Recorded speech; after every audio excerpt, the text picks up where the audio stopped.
Putin claims that Western tanks in Ukraine will be a priority target for Russia.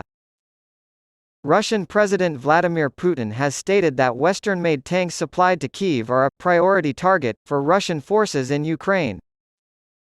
Putin, speaking on Thursday to state television, reiterated his belief that Ukraine's membership in NATO would pose a threat to Russia's security, while also noting that the provision of Western arms had only exacerbated global tensions further and prolonged the conflict.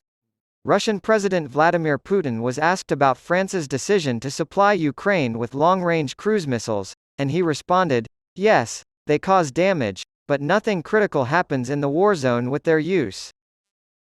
As the Russian leader continued, "A priority target for our guys were tanks made in other countries." On Thursday, U.S. Vice President Joe Biden said that Russia had already lost the war in Ukraine and expressed hope that the ongoing, albeit slow-moving, counter-offensive by Ukrainian forces would push Moscow to the negotiating table.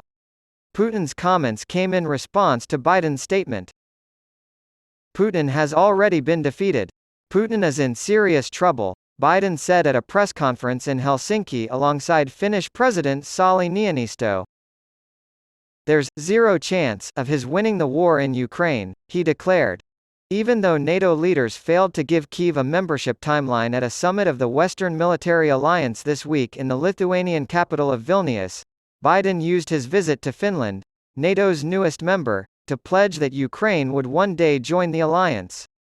The hopes of Ukrainian President Volodymyr Zelensky for an easy path to NATO membership were dashed when NATO leaders said Ukraine would join only if conditions are met.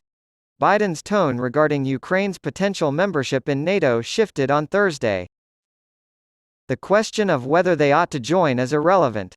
When asked about Ukraine, Biden said, "It's about when they can join, and they will join NATO."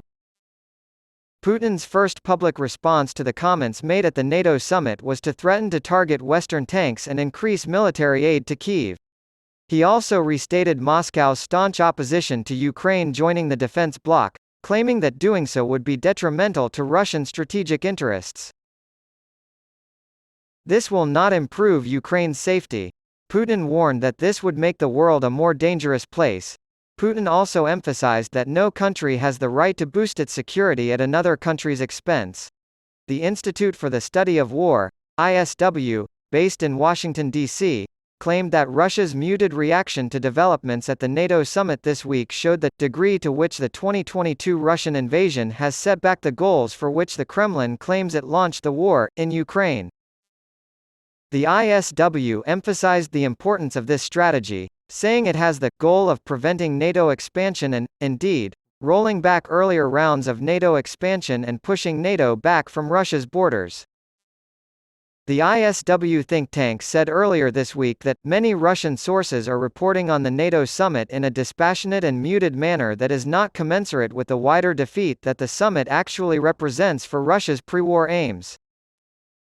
Russian Foreign Minister Sergei Lavrov recently stated that he would consider F-16 fighter jets sent to Ukraine to be a nuclear threat due to their capacity to carry atomic bombs, further demonstrating Moscow's anger at NATO's growing support for Kyiv.